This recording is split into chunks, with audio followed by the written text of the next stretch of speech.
Halo, saya Dino Patijalal. Banyak yang menanyakan pandangan saya, apakah Indonesia perlu menyumbang 17 triliun untuk Board of Peace? Dalam video ini saya ingin mengajak pemerintah dan masyarakat untuk berpikir rasional dan jernih mengenai ini. Dan di ujung saya akan memberikan saran mengenai posisi yang sebaiknya diambil oleh pemerintah.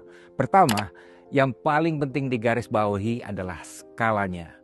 Untuk diplomasi Indonesia, 17 triliun itu adalah angka yang sangat fantastis. Dan sepanjang sejarah, Indonesia tidak pernah membayar dana sebesar itu untuk bergabung dengan organisasi internasional manapun. 17 triliun itu 500 kali iuran tahunan Indonesia untuk Sekretariat ASEAN. Sama juga dengan 50 tahun iuran Indonesia untuk PBB. 17 triliun itu 2 kali lipat dari seluruh anggaran tahunan Kementerian Luar Negeri, dan 17 triliun itu sama dengan pajak yang dibayarkan 2 juta orang kelas menengah di bagian bawah. Karena itu saya cukup heran kenapa tidak ada perdebatan yang mendalam dalam DPR mengenai angka 17 triliun ini ketika dibahas dalam Komisi 1. Seorang anggota DPR ketika ditanyakan komentarnya menyatakan, ya terserah pemerintah saja. They certainly can do better than that. Kedua, dan ini merespon bahwa 17 triliun ini untuk perdamaian Palestina, perlu kita catat bahwa tidak pernah ada satupun permintaan dari Presiden Otoritas Palestina, dari Hamas, atau dari Dubes Palestina di Indonesia kepada Indonesia untuk membayar 17 triliun untuk Palestina. Tidak pernah ada. Kenapa? Karena mereka tahu kemampuan Indonesia yang terbatas, dan mereka tahu yang mereka paling butuhkan dari Indonesia adalah dukungan moral, dukungan politik, dan dukungan diplomatik. Yang menetapkan 17 triliun ini adalah Board of Peace alias Donald Trump, suatu organisasi yang mengikut sertakan Israel dan Indonesia namun tidak mengikut sertakan perwakilan Palestina. Uang 17 triliun ini tentunya akan dikontrol oleh Donald Trump sebagai ketua Board of Peace dan tidak dikontrol oleh Palestina, walaupun dimaksudkan untuk Palestina. Ketiga, dalam masalah sumbang-menyumbang, Indonesia itu bukan Amerika, bukan Arab Saudi, Qatar, atau Emirates yang punya sumber dana yang luar biasa. Qatar sendiri bisa menyelenggarakan Piala Dunia Sepak Bola yang konon bernilai 170 triliun rupiah. Dibanding negara-negara petrodolar yang kaya ini, kondisi ekonomi Indonesia masih diwarnai dengan rasa was-was.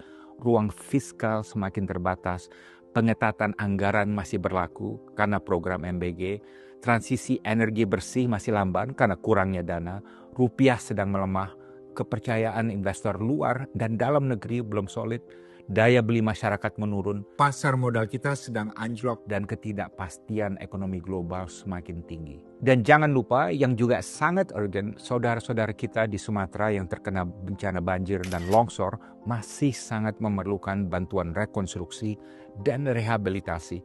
Dan masih besar kemungkinan akan banyak lagi daerah-daerah di Indonesia yang akan terkena bencana alam terkait cuaca ekstrim dan perubahan iklim. Dan ini pasti memerlukan pemerintah untuk mempersiapkan dana cadangan darurat. Dengan kata lain, uang 17 triliun itu masih sangat dibutuhkan oleh rakyat kita sendiri untuk kepentingan dalam negeri. Keempat, menjawab pertanyaan, jadi bagaimana dong kita membantu Palestina? Jawabannya sederhana. Kita sudah komit untuk memberikan apa yang paling kritis dibutuhkan untuk mewujudkan rencana 20-point plan untuk Gaza, yaitu pasukan perdamaian. Di mana Amerika tidak bersedia menyumbang pasukan dan juga sebagian besar negara-negara Arab juga tidak bersedia menyumbang pasukan itu. Itu saja sudah cukup bagi Indonesia dan bahkan lebih dari cukup. Jadi jangan sampai kita sudah menyumbang pasukan perdamaian dan kemudian disuruh membayar pula 17 triliun. Sekali lagi, rakyat Palestina tidak meminta itu dari kita karena mereka tahu yang menghancurkan dan meratakan Gaza itu bukan Indonesia, tapi Israel. Kelima, saya sangat khawatir dengan pemikiran bahwa uang 17 triliun itu adalah agar sesuai dengan piagam Board of Peace, kita bisa memenuhi persyaratan untuk menjadi anggota permanen dari Board of Peace itu. Please be very careful about this. Menjadi anggota permanen dari Board of Peace itu bukan keharusan, bukan prestasi,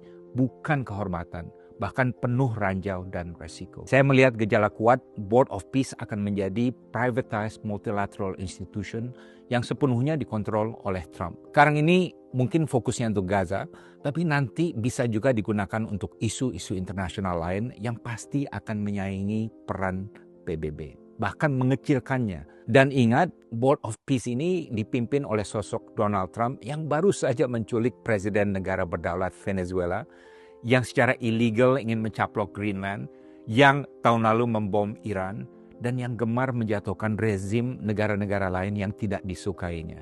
Apakah yakin Here I come. Here I come.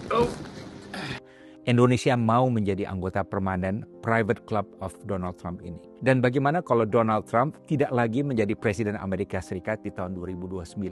Sementara Presiden Indonesia akan tetap secara permanen berada di bawah Donald Trump pribadi, karena jabatannya sebagai Ketua Board of Peace itu tidak ada batas waktunya. Dan mengingat wataknya yang sangat egois, Donald Trump tidak mungkin mundur begitu saja dari jabatannya sebagai Ketua Board of Peace. Mari kita melindungi Presiden Republik Indonesia, Prabowo Subianto, dari skenario terburuk ini. Sebaiknya kita jadi anggota biasa saja dulu dan kita lihat dulu Board of Peace ini arahnya kemana, akuntabilitasnya bagaimana, dan apakah benar akan benar-benar berpihak pada Palestina. Rasional kan? Jadi apa saran saya kepada pemerintah Indonesia? Cukup dua. Pertama, jangan terburu-buru menggelontorkan 17 triliun untuk Board of Peace. Kalau kita ingin memberikan bantuan ekonomi kepada Palestina, cukup sebatas kemampuan keuangan kita. Bisa 10 juta dolar, bisa 20 juta dolar, tapi yang jelas tidak 1 miliar dolar atau 17 triliun. Kalau kita merasa nyaman, baru tahun berikutnya kita bisa tambah lagi dengan kalkulasi yang matang tentunya. Dengarkan jeritan rakyat Indonesia. Bacalah komentar netizen dan dengarkan pula keprihatinan pimpinan MUI baru-baru ini. Saran kedua, karena keburu sudah masuk Board of Peace, kita cukup menjadi anggota biasa saja. Tidak perlu bersikeras menjadi anggota permanen. Menjadi anggota permanen itu hanya akan mengikat, menjerat, dan menyandera posisi dan ruang gerak Indonesia. Karena segala agenda dan keputusan Board of Peace itu harus disetujui oleh Donald Trump. Kita semua tahu banyak negara yang berupaya untuk menyenangkan Donald Trump karena takut tarif dan hal lain. Tapi Indonesia jangan sampai ketularan virus ini. Masalah tarif jangan dikaitkan dengan perjuangan Palestina. Dan politik luar negeri kita jangan ditujukan untuk mengambil hati Trump, tapi ditujukan untuk memerdekakan Palestina. Saya Dino Patijalal, kalau Anda setuju, bantu sebarkan dan bantu sampaikan kepada pemerintah Indonesia yang kita sayangi. Speak truth to power, speak truth to the people, wisdom without fear.